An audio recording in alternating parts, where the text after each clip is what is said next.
I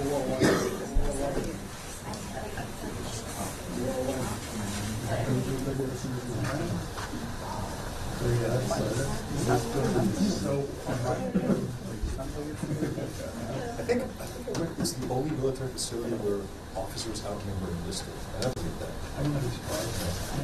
Yeah.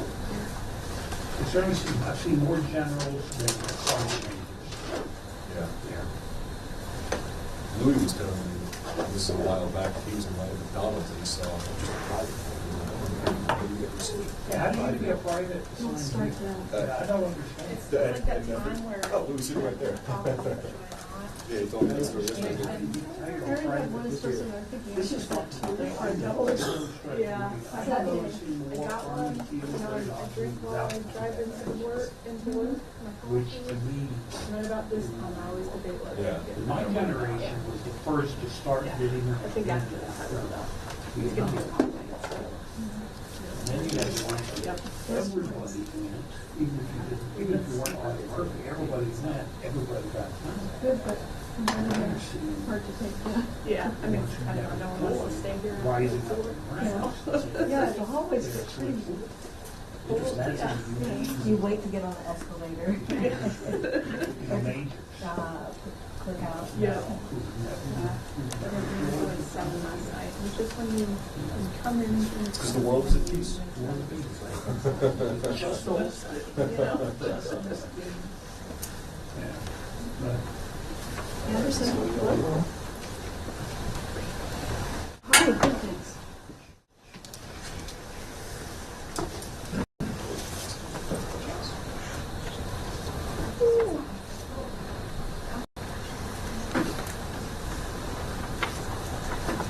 We were joking that for tomorrow's B-21 bill, we could take off the thing and like, it looks nothing like all the pictures drawn, it's totally different.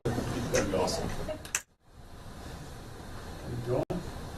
No, we'll take the stills and the video. There's so little to do outside of. I wanted to go into sort of detail, but I would like to do that as well, but we could, like, to get a handout picture and. yeah, the generic kind of quote. Yeah.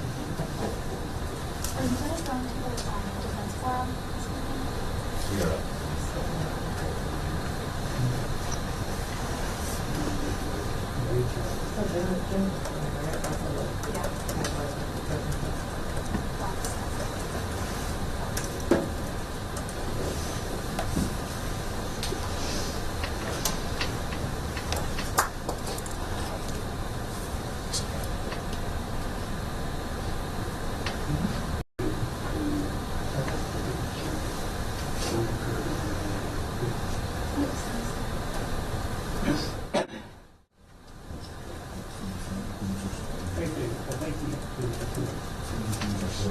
Binder before you had the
statute. But then not.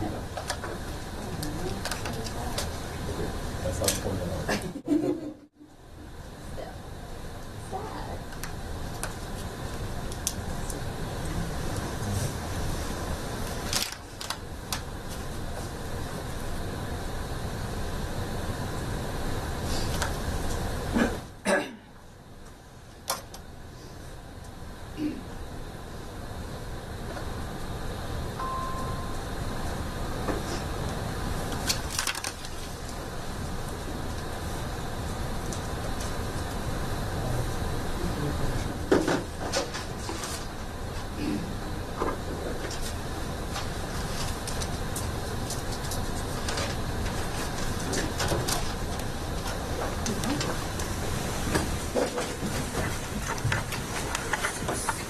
Good afternoon, everybody. All right, just a few things to pass along, and then we'll go ahead and take your questions.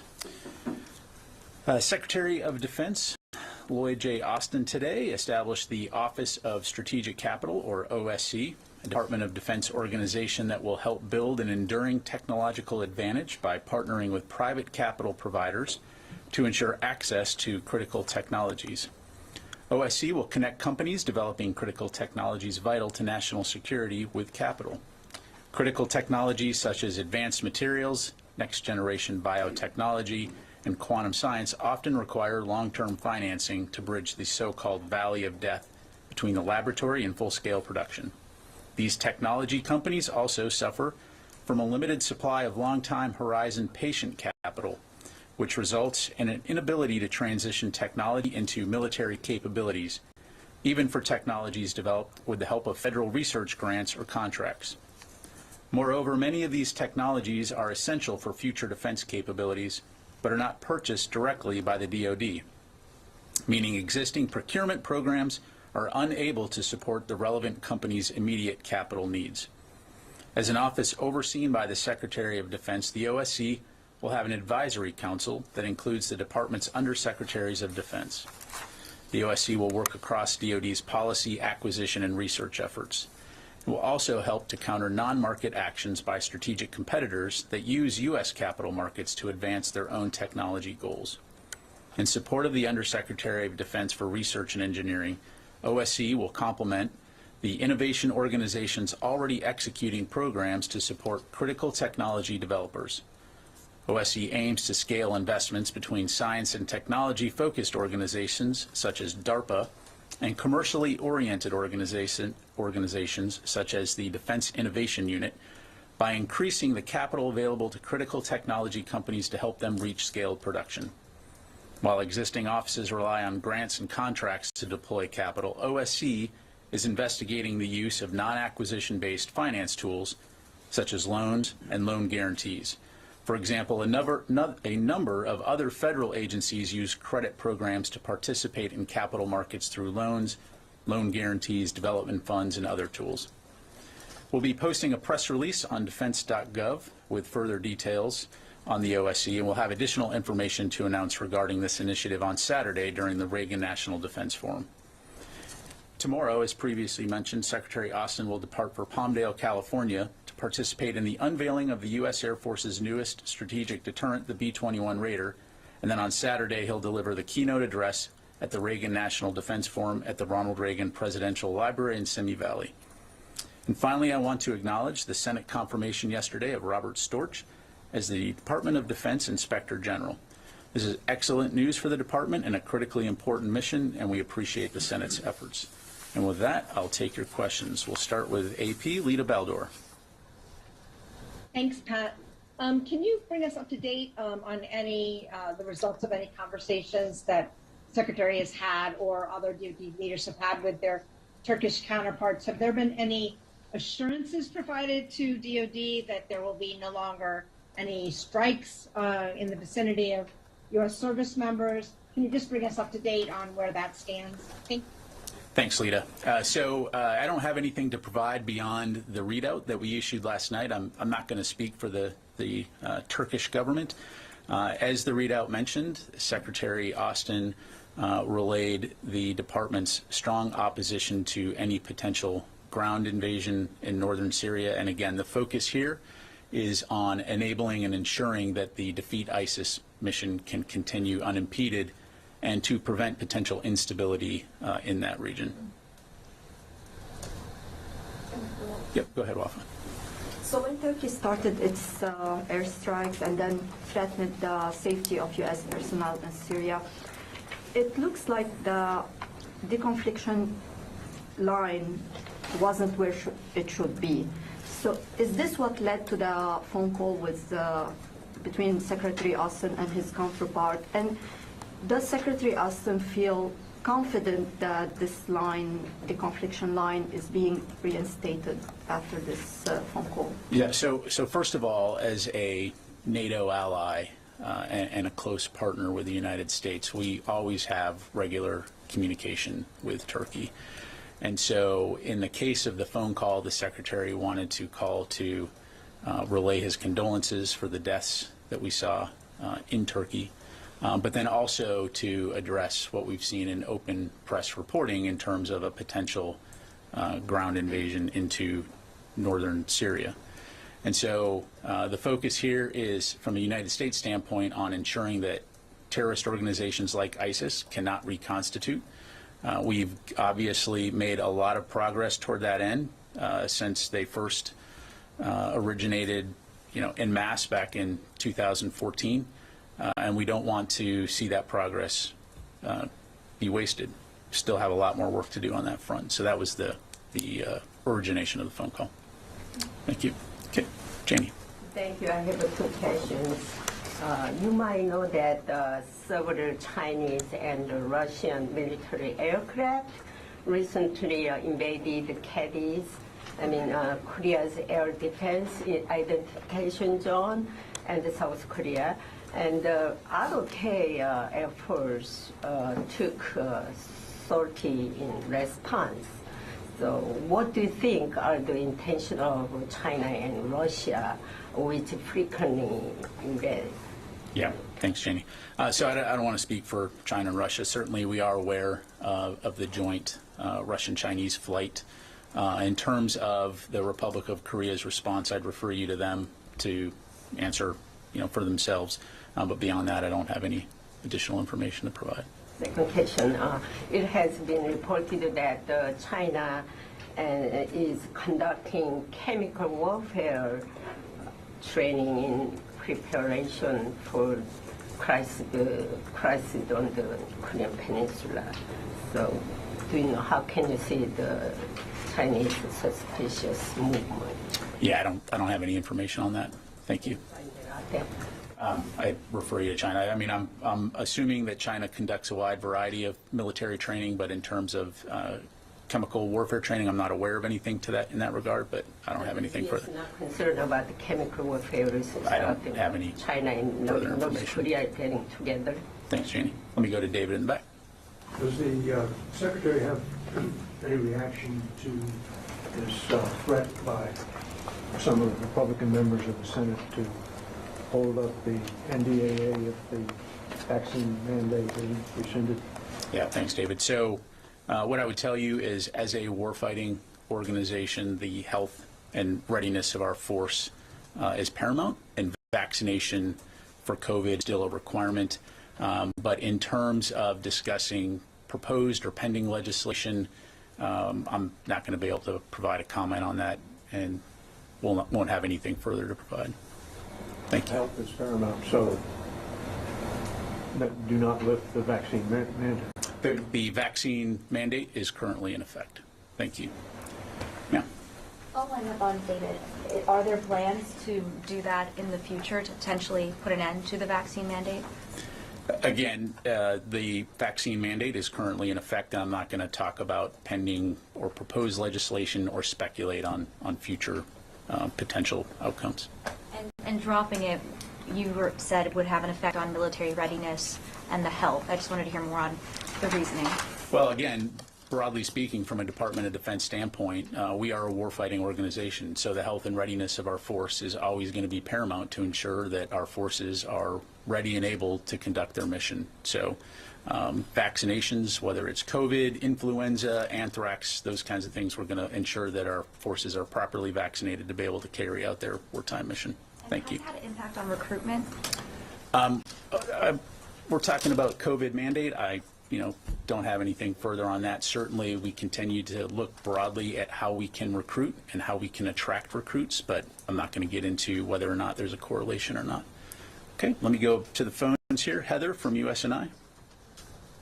Thanks so much. On the vaccine mandate, is there any plans to expand it to the booster shots that are either the bivalent one or any, I guess, the first booster shot available? And then on recruitment, I know one of the biggest concerns right now is eligibility. Does the Department of Defense have any plans to try to address eligibility of young Americans? Yeah, thanks, Heather. So I heard your first question. I'll come back to your first one, your last question, rather. I'll come back to your first one because it wasn't really clear. In terms of recruitment, as you know, we're looking at a wide variety of approaches. This continues to be a priority for the Secretary, for the service secretaries and service chiefs, in terms of how we can recruit and retain the best that America has to offer. And so that will entail looking at a wide variety of things to make the military continue to be an attractive place to work. I'd refer you to the services in terms of any specifics on areas that they're looking at, but that will continue to be a priority. And then I'm sorry, in your first question, you asked about expansion. Yeah, I was just wondering if the Department of Defense has any plans to make the booster shots mandated as well. I'm not currently aware of that, but we can, well, so first of all, I'm not aware of any plans to expand beyond the current policy. And so I just, leave it at that. Okay, let me go to Phil Stewart, Reuters. Hey there, thank you. I was just hoping you could give us a little more clarity. Yesterday there was there was a disclosure of an operation in October that killed the Islamic State's leader by, I guess, elements or by the Free Syrian Army. Could you give us a sense of the relationship between U.S. military forces and these Free Syrian Army forces or their remnants? And then also, there was a statement that the U.S. forces were not involved in the operation. Just want to make sure that the U.S. did not supply intelligence or other efforts that might have aided to the death of the ISIS leader. Thank you. Yeah, thanks, Phil. So for the specifics of your question, I would refer you to CENTCOM in terms of the timing and the nature of the announcement that they put out. What I would tell you is that we focus on, as part of the Defeat ISIS mission, we're focused on working with the SDF. But in terms of any additional information regarding this particular incident, I'd refer you to CENTCOM. Thank you. Okay, go back to the room here, ma'am. Yes, North Korea will hold their Key Party meeting in late December. Last year, Kim focused mostly on domestic issues. Is it expected this year to focus on South Korea and the U.S. other allies in his speech? Also, do you expect him to focus on nuclear weapons? Yeah, I appreciate the question. I'd have to refer you to North Korea on that. I'm not going to be able to speculate on what they may or may not talk about. Thank you. Ma'am. Karen with the Washington Post. There's been some reports lately about expanded U.S. training programs for Ukrainians, particularly in Germany. I was wondering if you'd give any more details on what that entails or is expected to entail. Yeah, thanks, Karen. I saw the press report on that. I would tell you that I don't have any announcements to make at this time in terms of any new training programs or efforts. But when and if we do, we'll certainly be sure to let you know. I would say that we have been training the Ukrainians already for some time, as you know, going back to 2014, and we're going to continue to work with our international allies and partners to look at ways that we can best support Ukraine in their fight against Russia. So that's where we're at the moment. Thank you. Ma'am. This is Rio from Asahi newspaper. Reportedly, Japan is considering buying up to 500 Tomahawk cruise missiles from the U.S. Could you give us a comment on such Japan's effort to buy? So I don't have anything to provide on that. I'd refer you to Japan for any discussions about what they may or may not be looking to buy. Thank you. Sorry, Yep. to follow up, Japan also plans to declare the acquisition of counter-strike capability, and how will the U.S. coordinate and help Japan's effort to strengthen its defense capability? I apologize. Which type of capability? Counter-strike capability. Certainly aware of what Japan has said publicly in that regard. Again, I don't have a specific comment to provide other than to say that Japan continues to be one of our closest allies and will continue to work with them in terms of ensuring a free and open Indo-Pacific, and just leave it at that. Oren? Back to Turkey for a second. What deconfliction efforts did you try to pursue with Turkey before their strike that endangered U.S. personnel? And just a few days ago, you told us there was a reduced number of patrols because of essentially what's happening there. Have there been any other changes to the operations or activities of the ISIS coalition? Yeah, so no updates to provide beyond what I provided on Tuesday, which is that we are operating at a reduced number of partnered patrols with the SDF. In terms of deconfliction and coordination, again, what I would say is that we do have frequent and open lines of communication with our Turkish allies at a variety of levels. I don't have any specifics to provide as it relates to that particular strike, but again, we did issue a statement highlighting the fact that a strike did come close to U.S. personnel, and we clearly have communicated that. Are you confident that U.S. personnel there are safe and are not currently at risk from Turkish operations? I know that right now U.S. personnel are safe, and we hope they continue to remain in that status. But again, this demonstrates why it's very important that while this important defeat ISIS mission continues, that we are able to work together and communicate to ensure that there's continued stability in the region and that important mission does not enable a very, very dangerous terrorist organization known as ISIS from being able to reconstitute. Thanks. Liz? Just to follow up on Oren's question, he kind of stole it from me. After Secretary Austin's call yesterday with his Turkish counterpart, are U.S. forces safer in Syria after that call? So, look, we always are going to make sure that our forces, wherever they're operating from, safety is going to be a top priority.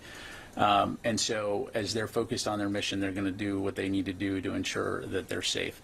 I think, again, we're eager to work and communicate closely with our Turkish allies to ensure the stability and the security of that region and the continuance of the defeat ISIS mission. Thanks. Courtney. So when you say that there's a reduced number of partner patrols with the SDF, I mean, haven't the partner patrols stopped over the last several days? No. So there have been partner patrols since... My understanding is, again, I'd refer you to CENTCOM or CJTF OIR for further details, but my understanding is that we do continue to conduct partnered patrols with the SDF at a reduced number based on their request to go to a reduced number. How about U.S. unilateral efforts? Are those at all continuing right now or ongoing? I mean, I know they're not that common, but... Well, I mean, to kind of step back and to put it into context, we maintain counterterrorism capability in the region. So I think what you're referring to is if there are counterterrorism operations that require a unilateral approach, we've long said that we reserve the right to conduct those types of operations if they pose an imminent threat against U.S. personnel or our homeland, and we certainly retain that right. But in terms of any specifics or missions to provide, I don't have any details. I just understand because General Masloum said on the record that that the counter-ISIS missions with the U.S. and the coalition are halted. Right Again, now. I'd refer you to CENTCOM, but as I understand it as of today, there's a reduced number. The mission continues. I can't speak for General Masloum. Just one more. The mission continues in Iraq. There's no question about that. So the overall mission continues. But as far as actually things in Syria, that's what General Masloum. My understanding is that the mission continues in Syria. And then one on vaccines. I'm just curious, just given the fact that there are members on the Hill who have a very real ability to stop the NDAA from moving forward. I mean, they have the capability of doing that. I'm wondering if there is if the Secretary is considering at all even reviewing the vaccine mandate. Not that he's made a decision or anything like that, but is there even a consideration to review the mandate given the fact that COVID illnesses and deaths are down, people aren't wearing masks. I mean, like, there have been changes in COVID protocols, so. Yeah, no, I appreciate the question, Courtney. What I would say again is, you know, the department is operating off of current policy, which is that COVID vaccinations are required. And I'm just not going to get into hypotheticals about proposed or pending legislation or speculate on potential outcomes. They're not hypothetical, I'm asking currently. And this is the last question because I got to move on. Is the Secretary currently even reviewing the policy? Again, I'm not going to get into talking about what we may or may not be doing as a result of legislation that may or may not be coming. So again, currently the policy is that COVID vaccinations are mandated, and that is the requirement. Thank you. Sir, Mike. Yes, sir. The Reagan Foundation came out with a survey saying that fewer than half of Americans have a great deal of trust and confidence in the military, blaming these perceptions of overt politicization among Pentagon leadership. Some pretty troubling numbers. I wonder if the Pentagon has any thoughts on that. Yeah, thanks, Mike. So I've certainly seen the press reports. I have not read the survey myself, so I'm not going to comment on it. But polls and surveys aside, I will tell you what I do know, and that is that the U.S. military is the best fighting organization in the world, the best fighting organization the world has ever seen. When you consider the breadth and the scope of the missions and the effectiveness of the fighting men and women who serve around the world, many of them in harm's way, it's pretty incredible. And so 24 hours a day, 7 days a week, our soldiers, our sailors, airmen, Marines, Guardians, Coast Guardmen, they are on point, defending the nation like no one else can. They're doing important work that matters. They're doing work that makes a difference. And whether it's working with allies and partners in Europe to deter aggression, patrolling the Indo-Pacific to ensure regional stability and security, manning our nuclear missile silos, training the next generation of warriors to fill our ranks, operating the satellites which enable our modern way of life, the list goes on and on and on. I would tell you that Americans can be very, very proud of their military. Thank you. Sir. Thank you, sir. Two questions, please. One, Pakistan and China. Pakistan have now a new army chief, and General Bajwa just retired. And any change as far as military to military, Pakistan and U.S. Relations under the new army chief, or did Secretary have had any conversations or discussions with him? No conversations at this point, and no change in our valued relationship with Pakistan. And second, on China, so many reports are going on, officially and non-officially, and press reports and experts and all that. How much do you think China is now a danger to the U.S. as far as military to military or U.S. national security interests are concerned? Well, I would, appreciate the question. I would refer you to the National Defense Strategy, which lays out very comprehensively how the department views China as our pacing challenge. Thank you. Let me go to the phones here real quick. Tony from Bloomberg.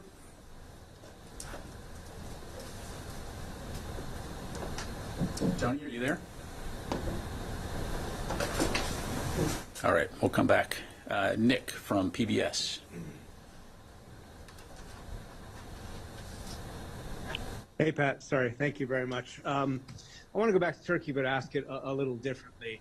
General Mazloum, to me and to others, have asked for a more robust condemnation of Turkish attacks and a more robust defense of the SDF. So do you think that you have delivered a strong enough message to Turkey? Do you acknowledge SDF concerns today? And do you believe that the Turks have heard your message? Thanks. Thanks, Nick. So again, what I would say is our focus is on the Defeat ISIS mission. And we certainly value our very strong, enduring, and long alliance with Turkey. And we also value the partnership that we've shared with the SDF since the beginning of the counter-ISIS campaign, now known as the Defeat ISIS mission. When you look at what the SDF did and continues to do in terms of preventing the reconstitution of, again, a very dangerous terrorist group, ISIS, it is something that that we should all be very thankful for, and we look forward to continuing to work with them in that regard. As I've said in the statement that we put out last week, we certainly do recognize Turkey's valid security concerns when it comes to protecting their people inside their borders, and we will continue to communicate with Turkey, and we'll continue to communicate and work with the SDF. But again, the focus here is on preventing a destabilizing situation which would put ISIS in an ability to reconstitute, and no one wants to go back to what we saw in 2014 with terrorist group running amok and taking large swaths of land with thousands and thousands of people killed. Thank you. All right, Wafa. Sorry, another follow-up on Turkey. So you're talking about a situation, stabilization situation. Do you have concerns that Iran and its proxies may take advantage of this situation on the ground in Syria and Iraq? Do you have indication that it might do something? Well, I mean, without speculating about potential moves by Iran, we certainly have seen the destabilizing activities by Iranian-sponsored groups in places like Syria, and you know, if you've been following this story long enough, you know that Syria continues to be a very dynamic environment, which is why it's incredibly important to keep the pressure on ISIS to prevent them from reconstituting. Thank you. Sir. Just a question about about Congress. Secretary Austin said that the DoD's top line could be reduced below the president's request if Congress goes forward with operating under a continuing resolution. If that happens, what programs would be most affected, and is the Pentagon taking any steps in case that does happen with a continuing resolution? Yeah, thanks very much. Just checking to see if I had any specific programs here that I could highlight for you. So, as you highlighted, you know, the biggest issue here would be the impact that a CR would have on starting new initiatives, including increased investment in important capabilities toward our national defense strategy, such as investments in cyber, nuclear modernization, missile defense. In terms of potential impacts, what we would be looking at would be 62 new programs and projects that could not be started, including 36 military construction projects, production rates for 17 programs, including weapons, equipment, and munitions that could not be increased. Funding would not be aligned to the proper accounts and programs, and transfer authorities are limited.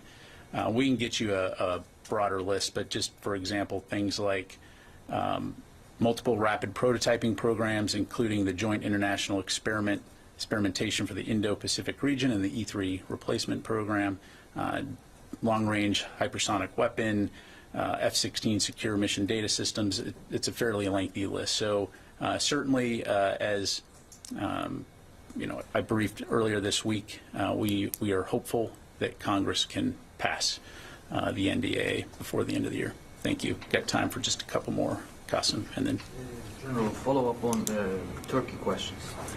So Turkey has launched almost 5 operations inside Syria, and currently Turkish military has secured like 3 large swaths of territory. And it's what makes you think that a Turkish operation inside Syria would destabilize the conditions down there? Because that appears that that's your implication. Yeah, thanks, Qasim.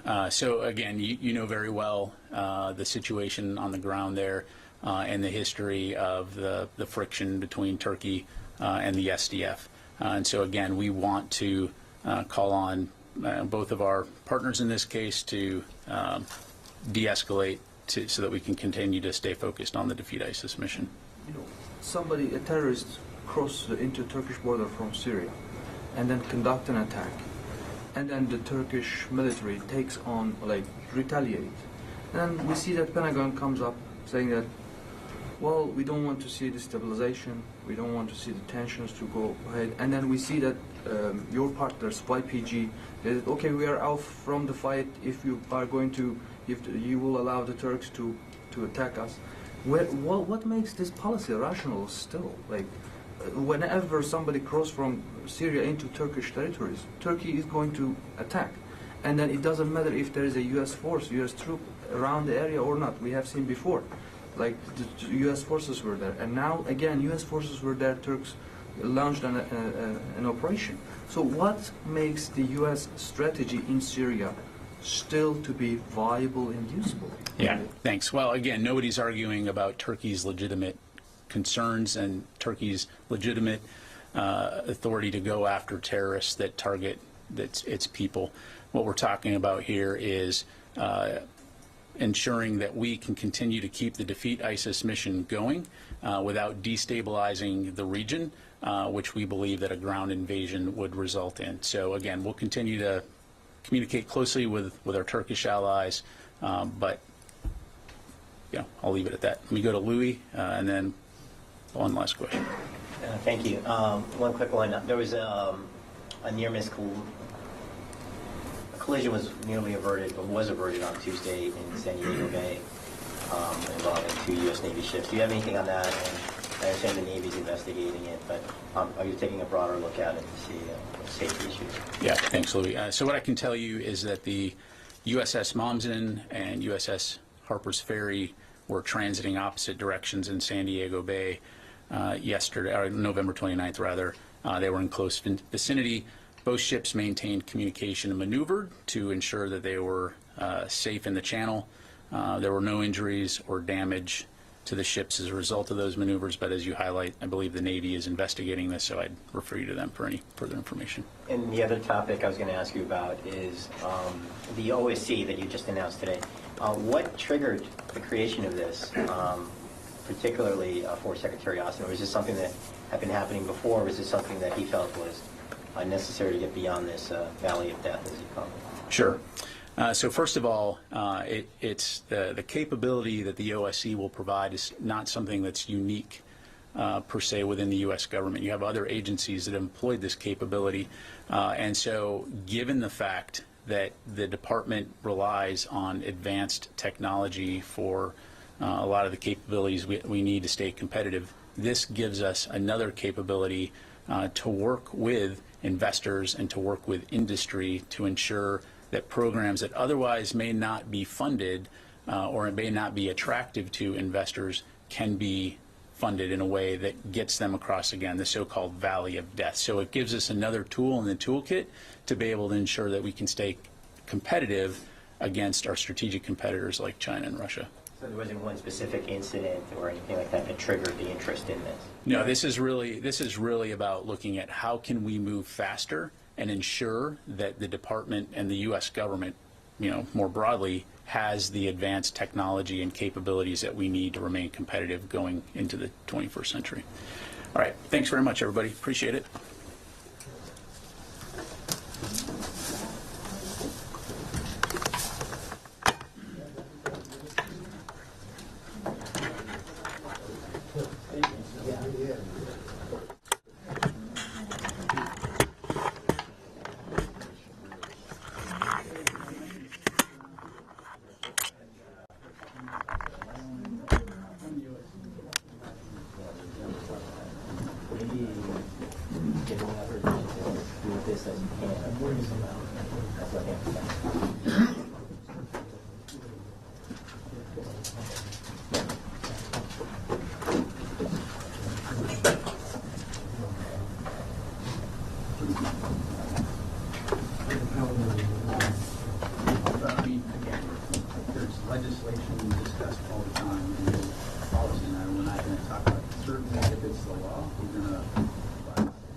You're asking about the rule that's not possible unless a negative. So I understand why that's having a pushing issue. It's not. It's them threatening real action. The department, to my knowledge, is not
today is that it's not just a matter of the board transmitting its canvas to the secretary and everything is done from there. The secretary's office has an internal administrative process that it has to go through to assemble the canvas and proof it. And as I understand it, that proofing process takes several days and involves at least 4 individuals who need to go over all the numbers with a fine-tooth comb to ensure that the secretary is presenting to the other state officers an accurate recounting of the vote, all the votes cast in the state of Arizona. In short, Your Honor, a continuance simply cannot occur in this case, and there is no prejudice to the defendants in this case because they plainly had a non-discretionary duty to canvass this election. They plainly violated the law, and Mr. McCauley taking 4 days to get up to date on this and to present a defense that I'm not aware of, that he could even come up with a defense, should not be a reason to delay this and to delay the statewide canvass. Mr. Gannon, I'm going to ask you the same question I asked Mr. Dury, which is this court ordered you to serve all of your pleadings as well as a copy of this court's order. In your case, did you follow that order? And did you serve appropriately documents, including the deadline for a response and the order setting today's hearing? Your Honor, we proceeded exactly along the lines as Ms. Maduri described that she did. Mr. Crosby, do you wish to be heard further, sir? Certainly. May I have this document passed to you, Your Honor? It depends on what the document is. This is a letter from Cochise County Attorney's Office, and this has to do with our ability or not to obtain counsel. Well, you can. Would you like to be marked as your exhibit number 1? Well, I'm not representing the board, so what status am I in besides being... Your current status, sir, is as a listed defendant in the case. Okay. I was about to rule on your motion, but if you believe that informs the court in some way, yes, as to how it should rule on the motion to continue, the appropriate methodology. Absolutely. Yes, it does. The appropriate methodology, sir, would be to have it be marked as an exhibit. Okay. So do you wish to have it marked as an exhibit? Certainly, as long as I'm not trying to take the place of a lawyer, because I'm not a lawyer. Well, Mr. Crosby, with all due respect, you do not get to put your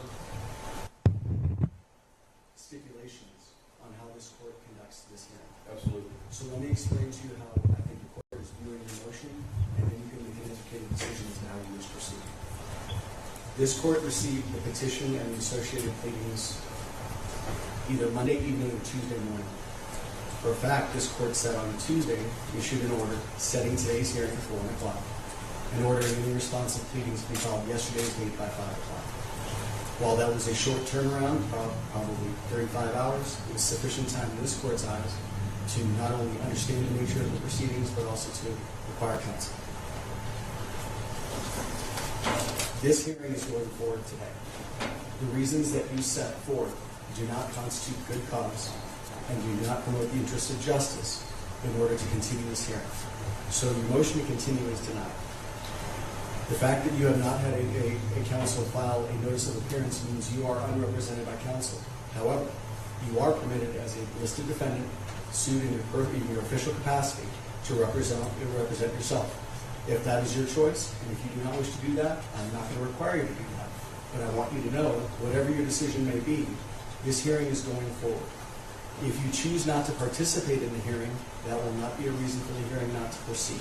I understand the position that puts you in, and I do not do that lightly. However, the importance of this hearing has been noted, and the importance of resolving this issue so that the Secretary of State may go forward and so the public can understand what the procedure is of paramount importance in this court's eyes. So, you have a choice. You can represent yourself, and you can submit the document about the difficulties you've had, or you can explain to the court about the difficulties that you've had in acquiring counsel. The court is proceeding with the hearing today. Okay, then it is unnecessary. Okay, very well. Next matter of business on the court's plate is there is a motion to consolidate these two matters because they essentially resolve around the same question. Ms. Maduri, are you seeking to consolidate? We didn't file a motion to consolidate, but we support it. Secretary filed it, and we don't oppose it. Mr. Gannon, did you wish to offer any further argument in support of the motion to consolidate? No, Your Honor, I believe the motion speaks for itself. As the court noted, the two cases raise essentially identical issues against the same defendants, and it makes good sense, particularly given that we are holding this hearing today together to have the two cases consolidated under the earliest case number. Thank you. Mr. Crosby, do you wish to be heard? No, sir. Ms. Judd, do you wish to be heard? I'm sorry, ma'am? No. Thank you. Ms. English, do you wish to be heard? I have no comment on that. Thank you. Thank you, Ms. English. The court having considered and read the motion to consolidate, the court finds it's proper. These two hearings will be consolidated into one matter. We've given up a center on the same question. They will be consolidated in the lowest case number and will proceed to hearing. The only other preliminary matter that the court had was that there was a motion filed to permit an amicus curiae brief. There's from a variety of individuals. The court is not going to take argument on that motion.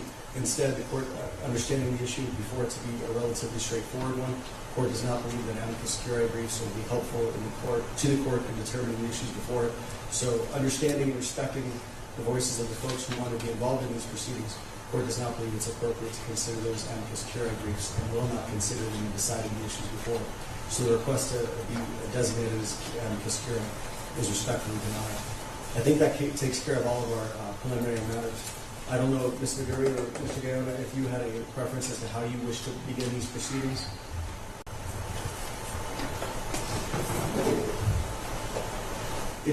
They are your petitions. So.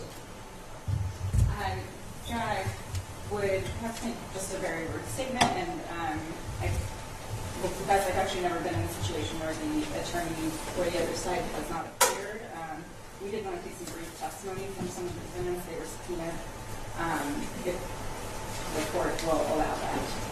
Well, how you conduct the hearing is up to you. However, the court would note there is no notice of appearance filed on behalf of the defendants, so there is no counsel to recognize them. From the court's perspective, it seems like the issue before it is purely a legal one. If you believe that there is testimony that is necessary to establish the certain aspects that the court must find, that's fine. But from the beginning of the hearing, it seems that the issue that's being presented is whether the canvass is required or not, what the statute requires. And it's pretty clear that there are no disputes, at least that have been presented to this court, as far as what the history of this case is. If you wish to provide testimony, I guess I can't stop you from doing it, but I'm not quite sure what the benefit of the testimony would be. Just a moment. Yeah.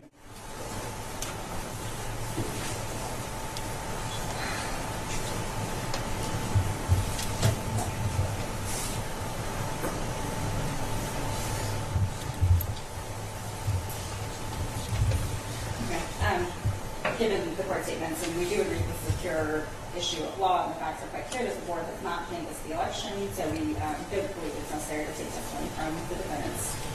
That verdict. Do you wish to argue? I think actually I probably said everything that needs to be said in response to the motion to continue. And of course we stand on our papers, so I don't think there's anything left that really needs to be argued there. Mr. Gaona, do you wish to be heard? Your Honor, we do not have any witnesses to call at this point. We agree with the court that the issue before the court is a pure question of law. And the only thing I would add is or reemphasize is what I mentioned just a moment ago, that given the Secretary's processes, we would request that the court enter an order immediately requiring the board to meet today to approve its canvass. And, given the history of this case, Your Honor, we would also request, particularly because Supervisors Judd and Crosby are here, that the court should advise those supervisors of the potential consequences of their failure to comply with what we believe this court's order will be. The Secretary needs to proceed with this. Arizonans need finality. The canvass needs to proceed. There are 3 recounts that need to proceed. And at this point, enough is enough, and we need this case to come to a swift end. So, thank you. Mr. Gaona, I understand that the Secretary's preference is that the court, this court, order the Board of Supervisors to meet today and to take certain action today. But I also understand the Board of Supervisors has already scheduled a meeting for tomorrow morning. What prejudice goes to the Secretary of State if the court orders them to meet as scheduled and orders them to keep that hearing on the books, so to speak? Why does it need to be today as opposed to tomorrow? Your Honor, at this point, we're already effectively 4 days behind schedule in terms of how the Secretary had planned for this to go with staffing and going through the proofing process with the canvas I mentioned. So while it is theoretically possible to complete that process if the meeting were to occur tomorrow, it would place a significantly smaller administrative burden on the Secretary's already burdened staff who are already behind schedule for the meeting to occur today and for the canvas to be sent to her today. Well, no disrespect intended, Mr. Guerrero, but can't the Secretary and the administrative staff focus on the other counties and their ballots and their elections and prepare those and wait for the results of these counties? The statute itself includes a provision of what happens if the canvas from the Secretary of State is missing ballots. So why can't that just be the way that this proceeds? Your Honor, obviously we are aware that the board has that meeting, and before this case was even filed, we were aware of that. But obviously, noticing something on its agenda, the board's agenda is not a guarantee that the board will actually follow through.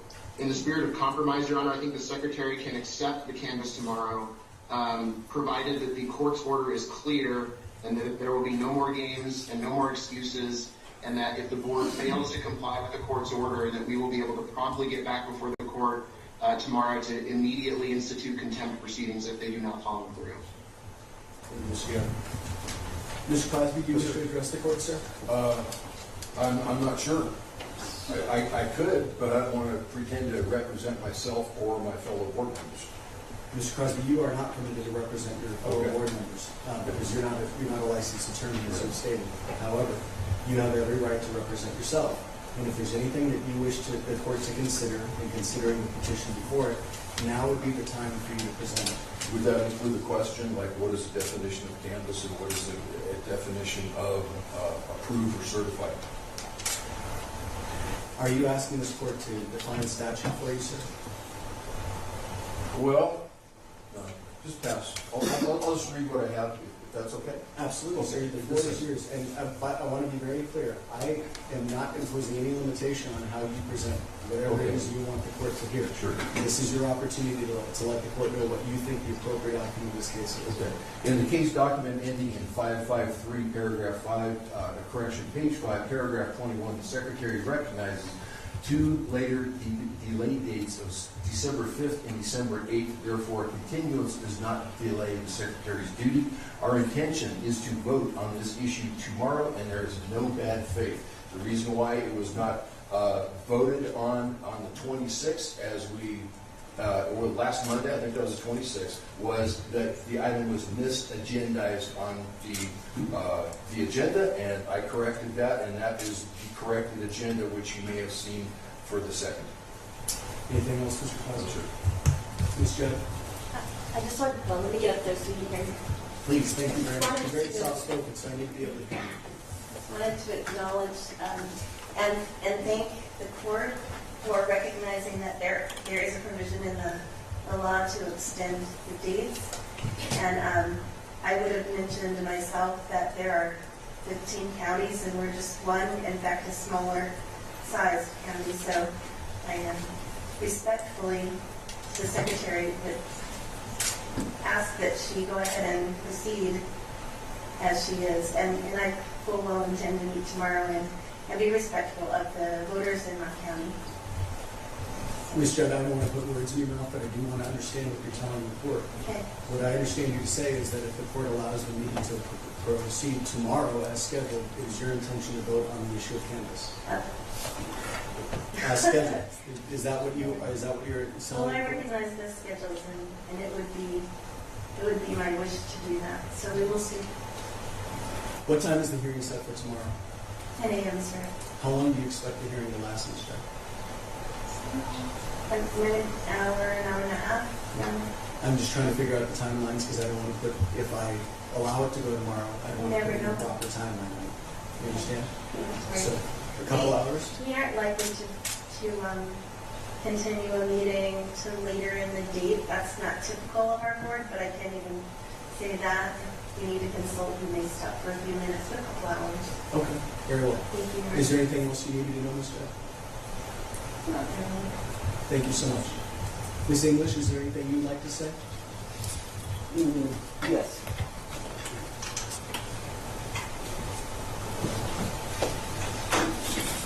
It would be my desire that you ask the board or tell the board to meet today to certify the candidates. I have been told by board members in the past that they would certify that day, and then it was, for the next meeting, we will certify.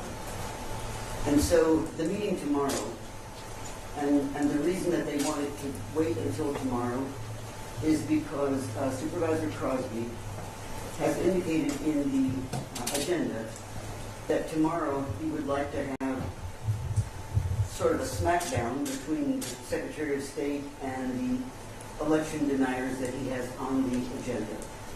Each one of them are supposed to speak for 15 minutes each, and then they can give time to each other, and then he wants a recess, and then he wants the Secretary of State to come online and justify what they're doing. And so I think it's a service that doesn't need to have to happen. And so I've had enough, I think the public's had enough, and so I'm asking for a swift resolution to this if that's possible, sir.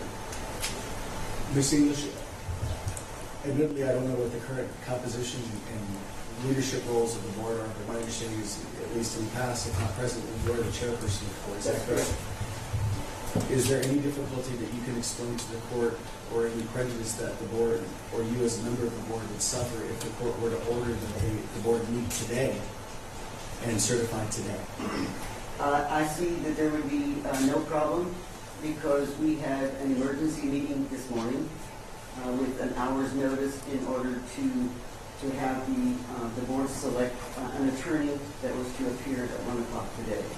So if you told us we had to meet today, we could set an emergency meeting, and within 1 hour we could have a meeting and certify if we were so ordered. Is that common practice for the board if they had to set an emergency meeting that it be We that very short? seldom have emergencies that require us to meet, but it seems as though this issue has caused us to have several special meetings and emergency meetings. And so normally it's not normal, but within the context of what's going on now, it seems to be becoming more normal. Thank you, Ms. English. Anything else? No, that's it. Ms. Maduri, anything else from plaintiffs? No, Your Honor, I was actually going to explain what's on the agenda for tomorrow's meeting. Please go ahead. It is, as Ms. English just described, it sort of appears to be an effort at some kind of mini trial where election deniers from outside of this county who are not even voters in this county are going to come and present some sort of argument about why there are errors in voting machines, and there's sort of a face-off, I guess, set up for the Secretary of State to defend it. So we would just request, I think, we defer to the court obviously on when to order a meeting, should the court do so. We certainly think it should be done today and can be done today, and the board, as Ms. English said, has set, I think, at least 5 sort of emergency meetings over the last few weeks for this sort of proceeding, and so it's certainly something that they're capable of. Should tomorrow's meeting be permitted to proceed, we would request part of the court's order would be that the only item on the agenda would be to canvass, as opposed to having this sort of unnecessary testimony that is not required for the canvass to be completed. Thank you, Mr. Maduri. Mr. Gannon, is there anything else from your perspective, sir?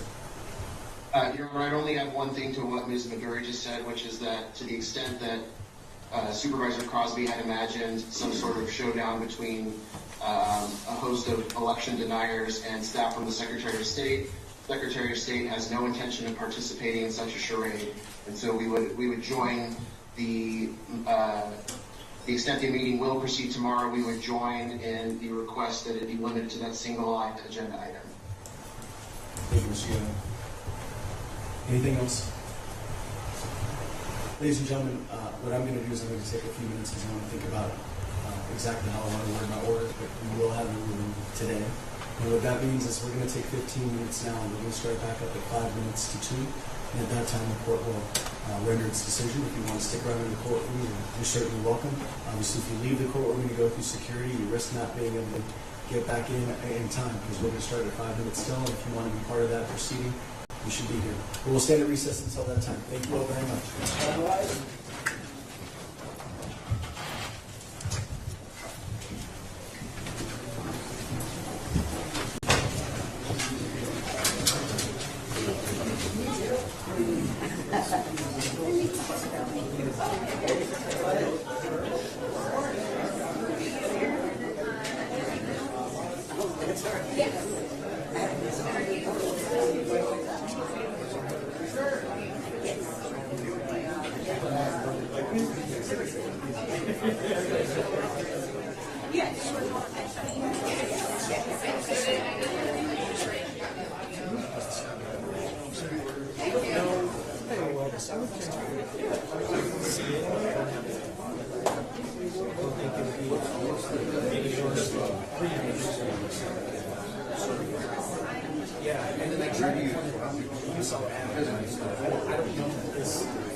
So,